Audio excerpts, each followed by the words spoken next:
सो इस क्वेश्चन में देखिए हम लोगों को ट्रांसफॉर्मेशन निकालना है C of S divide by D of S. Okay, तो C of S divide by D of S calculate करने के लिए हम लोगों को R of S is equal to 0 consider करना होगा। ठीक है, तो यहाँ पे कौन सा सिग्नल आ रहा है,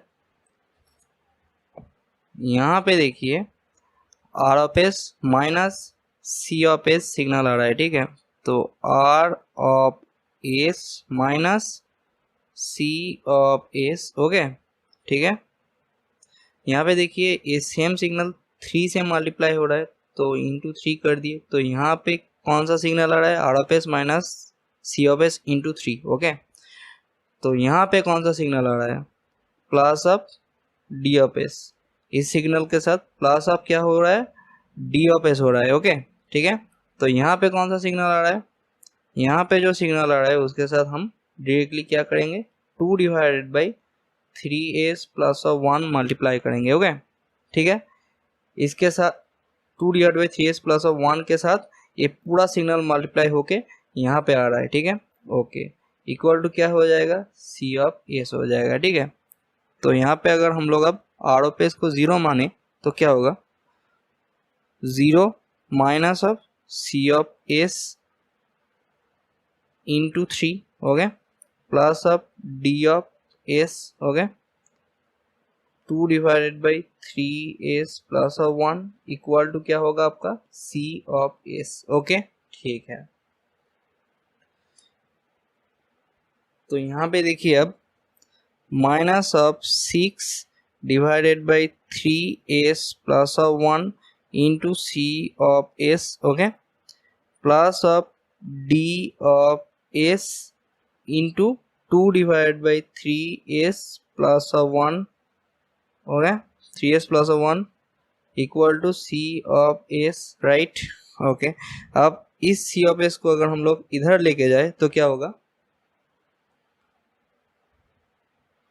डी ऑफ एस, ठीक है, D of S into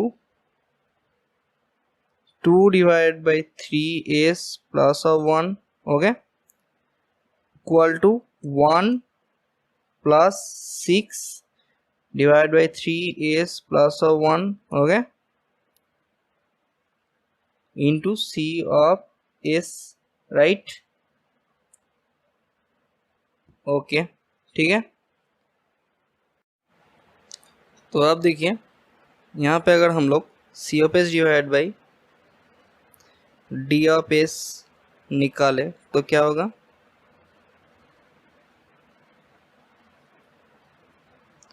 2 divided by 3s plus 1 divided by 1 plus of 6 divided by 3s plus 1 हो गया।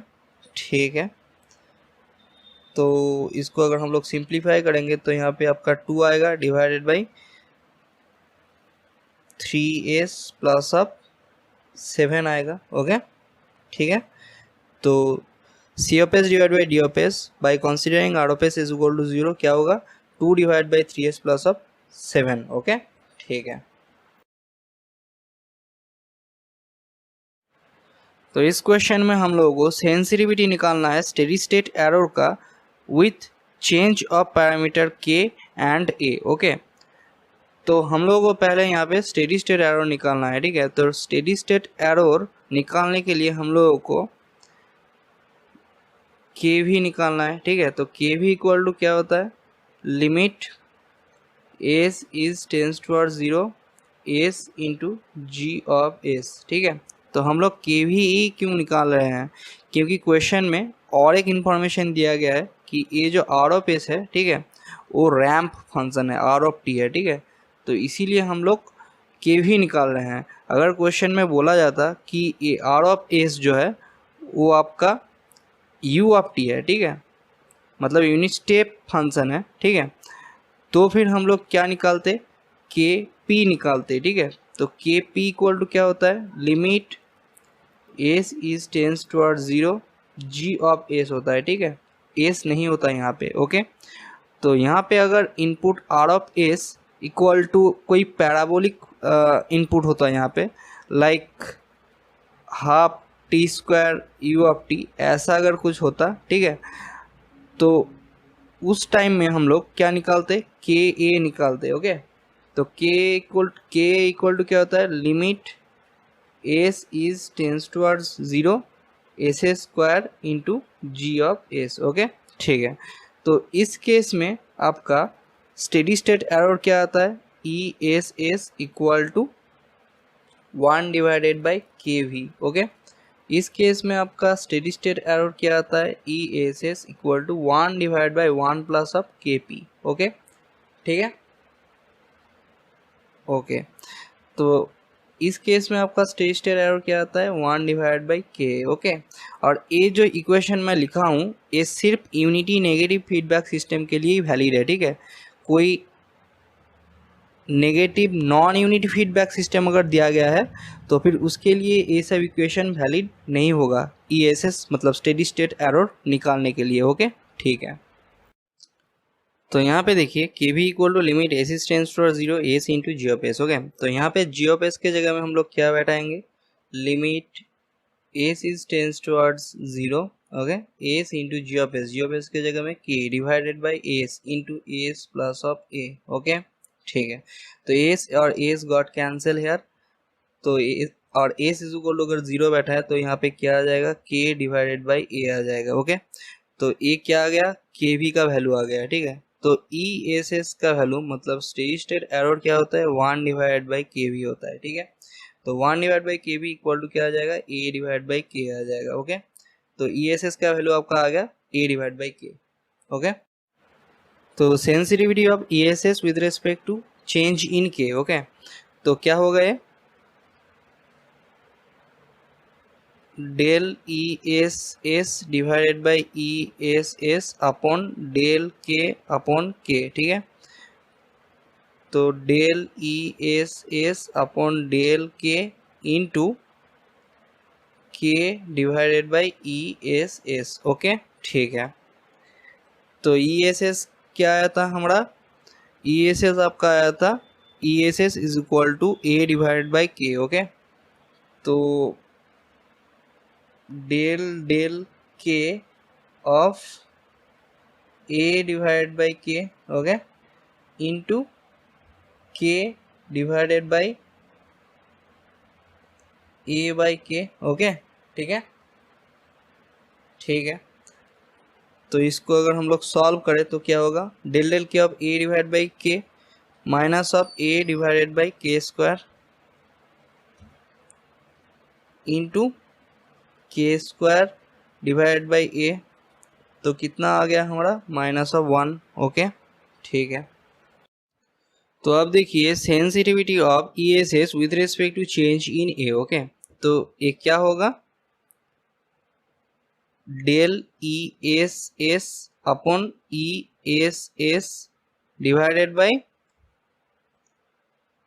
Del A upon A. Okay, तो del E S S upon del A into A divided by E S S. Okay, तो del del of A और E S S के जगह में हम लोग क्या लिखेंगे, ए डिवाइड बाई के, तो ए डिवाइड बाई के लिख दिए into A divide by E S S के जगह में A divide by K. Okay, ठीक है। ओके, तो यहाँ पे अगर हम लोग del del of A divide by K perform करें तो क्या होगा, 1 डिवाइडेड बाई के। ओके, ठीक है, इंटू ए के डिवाइड बाई ए, तो ओवरऑल आपका क्या आ रहा है, 1 आ रहा है, ठीक है। ओके, तो इस हिसाब से sensitivity of E S S with respect to change in K क्या आया था, -1 आया था। ओके, और sensitivity of E S S with respect to change in A क्या आया, +1 आया। ओके, ठीक है। तो इस क्वेश्चन में देखिए हम लोगों को एक सिस्टम का इम्पल्स रिस्पॉन्स का कर्व दिया गया है। ओके, और उस सिस्टम का ट्रांसफॉर्मेशन कितना है, के divided by S plus of alpha. Okay, तो हम लोगों को अगर उस सिस्टम का इम्पल्स रिस्पॉन्स निकालना है तो फिर इस ट्रांसफॉर्मेशन का इनवर्स लैप्लास ट्रांसफॉर्म निकालना है, ठीक है। तो इस सिस्टम का impulse response H of T equal to क्या होगा, ये जो ट्रांसफर फंक्शन है इसका इनवर्स लैप्लास ट्रांसफॉर्म। ओके, तो इसका इनवर्स लैप्लास ट्रांसफॉर्म क्या होगा, k into E to the power minus of alpha T. Okay, ठीक है। अब यहाँ पे क्या करेंगे हम, एज ऑफ t2 का वैल्यू निकालेंगे, तो k into E to the power minus of alpha t2, ठीक है। ओके, तो इसका वैल्यू क्या है, देखो एज ऑफ t2 का वैल्यू क्या दिया गया है, 0.37 k, 0.37 k। ओके, ठीक है। तो यहाँ से हम लोग ये देख सकते हैं कि ए के और ए के कैंसिल हो जाएगा, तो E to the power minus of alpha t2 equal to क्या होगा, 0.3, मतलब हाँ 0.37। ओके, ठीक है। तो E to the power minus of alpha t2 equal to क्या होगा, E to the power minus of 1। तो यहाँ पे E to the power minus of 1 equal to क्या होता है, 0.37 आता है। तो ये वाला वैल्यू आप लोगों को याद रखना होगा, ठीक है। ओके, तो यहाँ पे देखो minus of alpha t2 equal to minus of 1 आ रहा है, ठीक है। ओके, तो t2 इक्वल टू क्या आ जाएगा, 1 डिवाइडेड बाय अल्फा आ जाएगा। ओके, ठीक है। तो यहाँ से हम लोग ये बोल सकते हैं कि alpha equal to 1 divide by t2 है, ठीक है। ओके, तो हम लोगों को क्या निकालना था, वैल्यू ऑफ अल्फा निकालना था। तो वैल्यू ऑफ अल्फा कितना आया, 1 डिवाइड बाई t2 आया। ओके, ठीक है।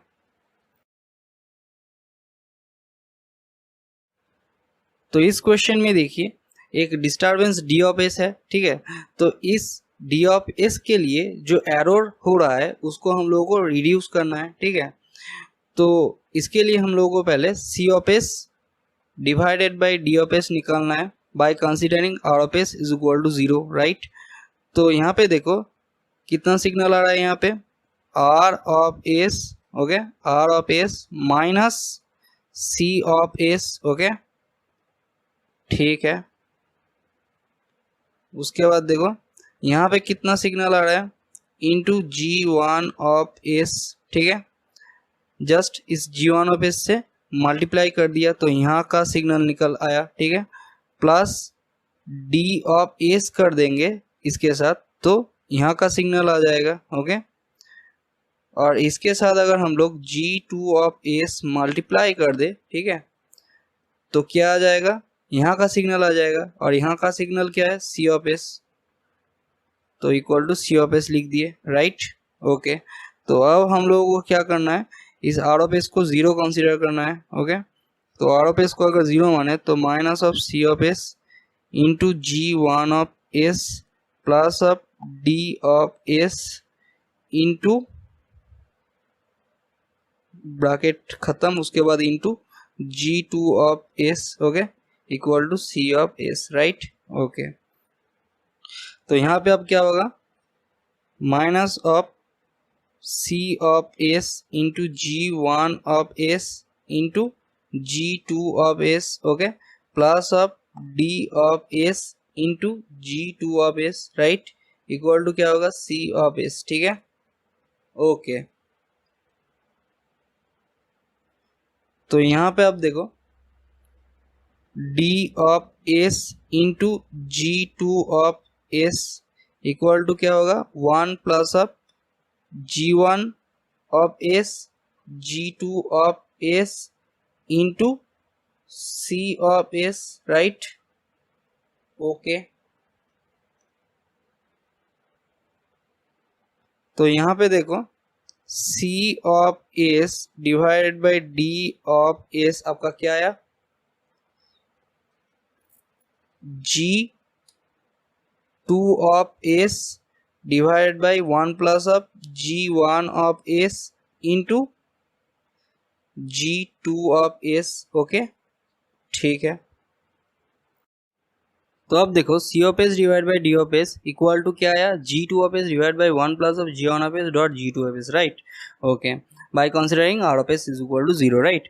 तो यहाँ पे देखो ये जो डी ऑफ एस है ये डी ऑफ एस को अगर हम लोग इधर लेके जाए तो क्या होगा, C of S equal to G2 of S divided by 1 plus of G1 of S into G2 of S, okay, into D of S, right, okay. तो यहाँ पे देखो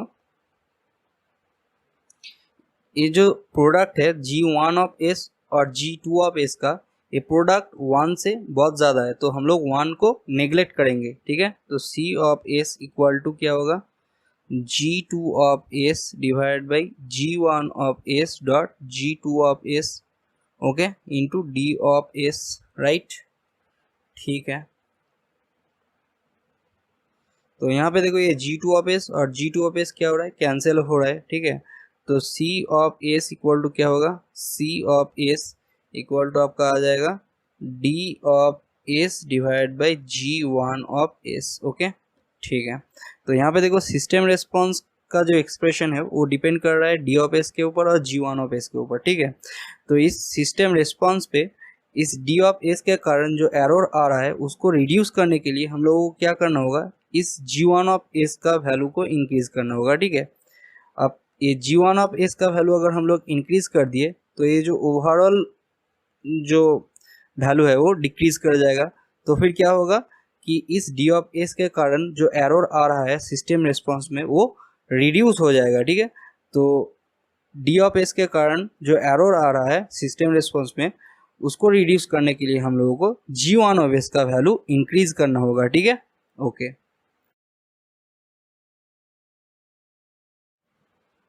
तो किसी सेकेंड ऑर्डर अनडैम्प्ड सिस्टम में अगर डेल ऑफ टी इनपुट रहा तो उस सिस्टम का रेस्पॉन्स क्या होगा, C of T equal to omega N sine omega N T, okay. तो अनडैम्प्ड सिस्टम में जीटा कितना रहता है, zeta equal to 0, right, okay. तो किसी second order under damped system में अगर डेल ऑफ टी इनपुट रहा तो उसका रिस्पॉन्स क्या होगा, C of T equal to omega N divided by root over of 1 minus of zeta square dot E to the power minus of zeta omega N T dot sine omega D T, right. तो यहाँ पे under damped system में zeta का range कितना रहता है, 0 is less than zeta is less than 1, okay, ठीक है। तो यहाँ पे ये जो ओमेगा एन है, ये ओमेगा एन क्या है, ओमेगा एन है आपका अनडैम्प्ड नेचुरल फ्रीक्वेंसी, ओके, और जीटा है आपका डैम्पिंग रेशियो। और यहाँ पे देखो डैम नेचुरल रिस्पॉन्स मतलब डैम नेचुरल फ्रीक्वेंसी कितना है, omega D equal to omega N into root over of 1 minus of zeta square, right, okay. तो यहाँ पे देखो अब किसी second order critically damped system में अगर डेल ऑफ टी इनपुट रहा तो उसका रिस्पॉन्स क्या होगा, C of T equal to omega N square T dot E to the power minus of omega N T, okay. और क्रिटिकली डैम्प सिस्टम के लिए, ठीक है, जीटा कितना रहता है, मतलब डैम्पिंग रेशियो कितना रहता है, जीटा इक्वल टू 1, ओके, ठीक है। तो यहाँ पे देखो किसी second order over damp system के लिए, मतलब यहाँ पे damping ratio zeta is greater than 1 हो, ठीक है, उस केस में अगर इनपुट आपका डेल ऑफ टी रहा तो उसका रिस्पॉन्स सी ऑफ टी क्या रहता है, A dot E to the power minus of A T, okay. जहाँ पे ए है आपका क्या, zeta omega N minus of omega N root over of zeta square minus of 1, right, okay.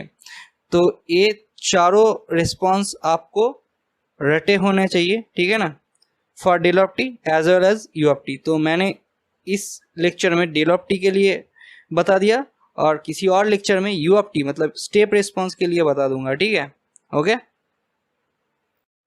तो इस क्वेश्चन में देखिए एक सेकेंड ऑर्डर सिस्टम का इनपुट क्या है, डेल ऑफ टी, ओके, और इसका रिस्पॉन्स क्या है, सी ऑफ टी, ठीक है। और C of T equal to क्या दिया गया है, 1/6 into E to the power minus of 0.80 into sine 0.60, okay.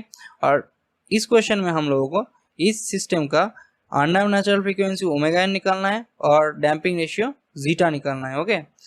तो यहाँ पे ए वाला इक्वेशन कौन सा इक्वेशन के साथ मैच खा रहा है, C of T equal to omega N divided by root over of 1 minus of zeta square into E to the power minus of zeta omega N T into sine omega D T, right. Okay, तो ये वाला equation किसका equation है? तो ये वाला equation एक under damp second order system का रिस्पॉन्स का इक्वेशन है, जिस under damp second order system में इनपुट क्या है? Del of T. Okay, input आपका डेल ऑफ टी है, ठीक है। ओके, तो इस इक्वेशन के साथ अगर हम लोग इस वाले इक्वेशन को कंपेयर करें तो फिर देखो minus of zeta omega N T minus of zeta omega N, ठीक है, इक्वल टू हम लोग क्या लिख सकते हैं? Minus of zeta omega N equal to आप लोग लिख सकते हो minus of 0.8, minus of 0.8। Okay, तो यहाँ पे हम लोग क्या लिख सकते हैं? Zeta omega N equal to 0.8। Okay, ठीक है। तो यहाँ पे देखो ओमेगा डी, ठीक है, ओमेगा डी इक्वल टू हम लोग क्या लिख सकते हैं? 0.6, ठीक है, साइन ओमेगा डी टी, और यहाँ पे क्या है? साइन 0.6 टी, तो omega D equal to 0.6। Okay, तो यहाँ पे हम लोग लिख सकते हैं omega D equal to 0.6। Okay, तो ओमेगा डी के जगह में हम लोग क्या लिख सकते हैं? Omega N into root over of 1 minus of zeta square, okay, equal to 0.6, right. Okay, तो यहाँ पे देखो ये वाला ओमेगा एन को अगर हम लोग रूट के अंदर ला दे तो क्या होगा? Omega N square minus of omega N square zeta square equal to क्या होगा? 0.6। ओके, ठीक है। तो यहाँ पे देखो omega N square minus of omega N square zeta square equal to क्या होगा? 0.36, राइट। ओके, तो यहाँ पे देखो ये omega N square zeta square, ठीक है, इसके जगह में हम लोग क्या लिख सकते हैं? देखो zeta omega N equal to क्या है? 0.8 है, तो जीटा ओमेगा एन का होल स्क्वायर क्या होगा? Omega N square minus zeta omega N का होल स्क्वायर इक्वल टू क्या होगा?